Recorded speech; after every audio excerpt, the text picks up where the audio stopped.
First at 5:30 tonight, another threat at the ACI. An investigation is underway tonight after a correctional officer claims he received a threatening letter. Now, it's the latest in a string of threats allegedly made to a correctional officer. And tonight, we're learning more about what was said.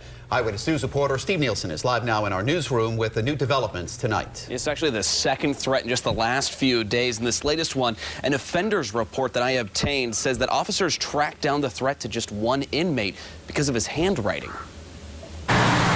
Yet another threat at the Adult Correctional Institute. Less than a week after a lockdown at maximum security, Eyewitness News learned a correctional officer received a threatening letter from an inmate at medium security Tuesday.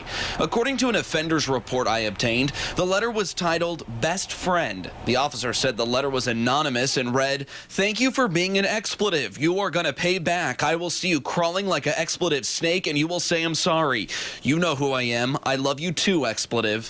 Richard Fruccio is the president of the Rhode Island Brotherhood of Correctional Officers. We've seen a major uptick in the violence in our institutions right now, so I think this is just part of that uptick. After looking at the handwriting of the letter, Fruccio says they were able to connect it to one inmate. The Department of Corrections did not want to name that inmate, but during a strip search in the segregation unit, officers found a razor blade wrapped in paper in the inmate's sock. So he had it available to him, so there had to be a reason for that. Someone carrying a razor, we believe it has a reason to use it. Otherwise, he wouldn't have had it on his person because it is a serious offense. A spokesperson for the ACI released this statement to us. Unfortunately, these types of incidents are part of a prison environment. We commend the officers and investigators for a job well done.